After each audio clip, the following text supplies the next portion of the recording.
Nasalisihan ko sa akong amahan. Maayong adlaw kanimo DJ Sam, ug sa tanan nimong mga suking tigpaminaw. Tawagan na lang ko sa pangalang B-Boy. Minyo na ko DJ Sam ngadto sa akong asawa nga tawagan na lang nato sa pangalang Girly. DJ Sam, nagsugod ang pananakong problema. Diha nga ni adto mi sa doktor, kauban ng akong asawa. Dito among nasayran DJ Sam. Ngawa ko no ko'y kapasidad nga magkaanak sa niadto nga higayon. Tungod kay kulang daw ang akong sperm count. Sa kadugay namong nangandoy og anak sa akong asawa DJ Sam, naa sa ako ang problema. Dako daw kaayo ang posibilidad nga dili una ako magkaanak.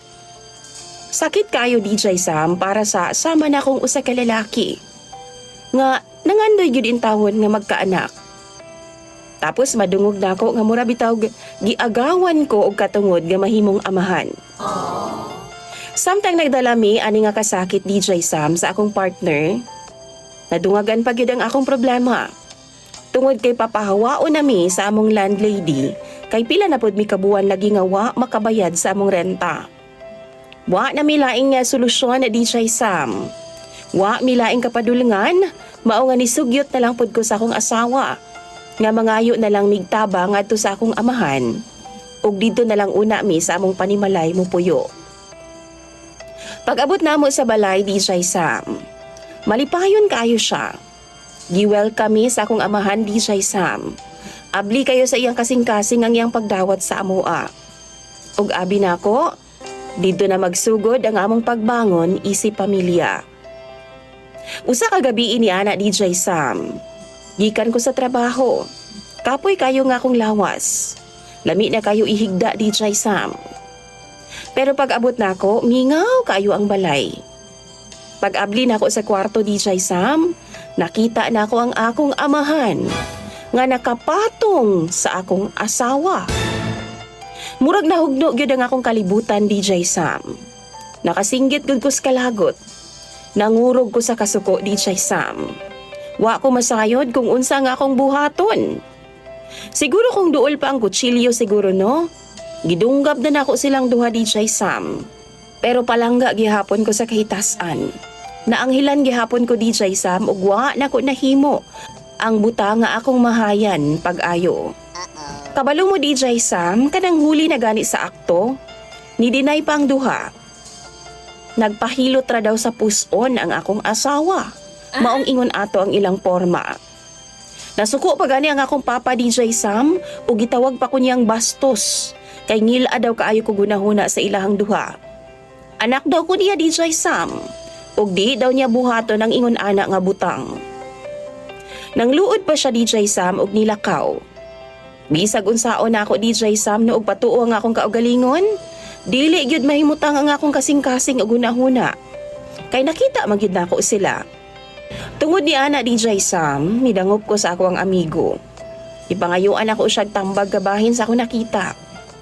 Giingnan ko niya nga basin daw og ngilad ra gyud daw kaayo nga akong pagtan-aw. Dili daw dayon kumuhukom dayon nga doon na sila relasyon. Gisunod na ako ang iyang tambag DJ Sam. Ako lang una sila nga panid-an, bisan pag naglisod na kaayo ko sa akong sitwasyon. Usa ka adlaw ni ana DJ Sam. Samtang nangaon mi. Kalit miingon ang akong asawa nga buntis daw siya. Ambot ba dugay kong nangandoy og anak DJ Sam pero ni adto nga time wa ko malipay. Natingala ko DJ Sam. Kay giingnan ko nga di na ko makaanak ingon pa sa doktor.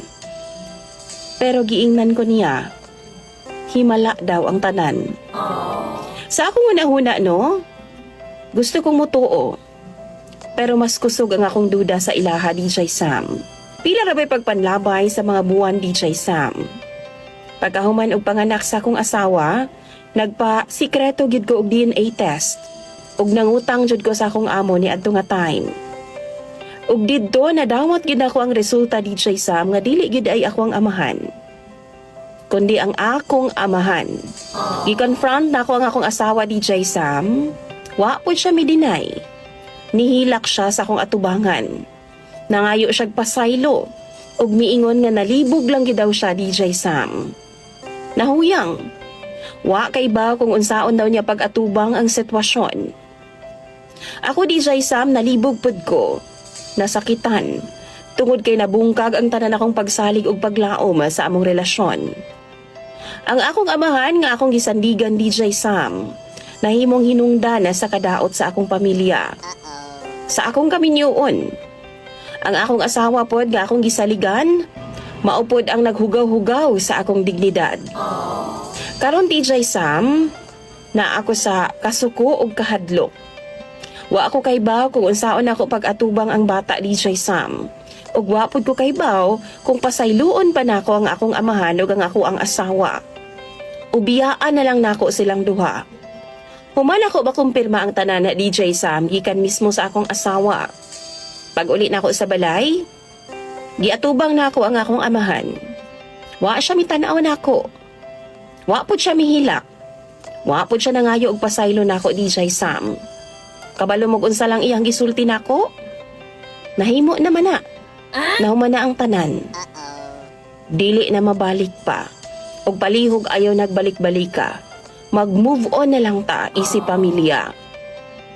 Dito DJ Sam no, namatay gyud ang akong pagkaanak ngadto sa akong amahan. Di gyud ako siya masabtan bisag unsa pa man ang iyang rason. Kay ang amahan nga akong ginarespeto, nahimong lalaki na nga way konsensya ug karibal pa nako sa akong asawa.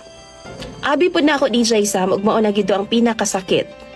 Pero usa ka gabi ini ana, samtang nag-impake ko aron nga mulayas na sa balay DJ Sam, nakadesisyon ako nga unahon nako ang akong kaugalingon. Ginaisip na ako DJ Sam, siguro naman makakita pa kog mas labaw pa niya nga babay. Pero nadungga na ako nga nag-away si Girlie. Ug ang ako ang amahan DJ Sam. Nasayran pud na ako nga dili lang di ay usa ka higayon nga nahitabo tong butanga. Gabalik-balik na. Ug ang pinakasakit pa gyud DJ Sam, dugay na di ay kaayos sila. Wa pa minamalhin ilahan ni Papa DJ Sam. Sila na sa akong asawa. Ug kabaw si Girlie DJ Sam nga dili gyud ako ang iyahang gisabak. Pero gipadayon na lang niya ang mga bakak kay nahadlok siya nga akong biyaan. Mao na DJ Sam no, naglibog yun ko tungod kay gipugngan man ko niya. Ingon pa siya, pilion daw ko niya kaysa sa ako ang papa. Gusto daw niya nga mabuo ang among pamilya, kauban si baby. Isakripisyo daw niya ang akong amahan. DJ Sam, naglibog ko. Gusto kong mulayas pero maluoy pod ko sa ako ang asawa. Gusto pod kog anak DJ Sam. Pero basin mamahimo kong babag para mabuo pod ang ilang pamilya. Unsa may akong buhaton? Pasagdan na lang ba nako sila? Isip usa ka pamilya? O ipaglaban ako ang akong spot sa akong asawa? Palihog tambagi ko ninyo. Ako nang basahon tanan sa comment section. Imong sender o follower DJ Sam, B-Boy.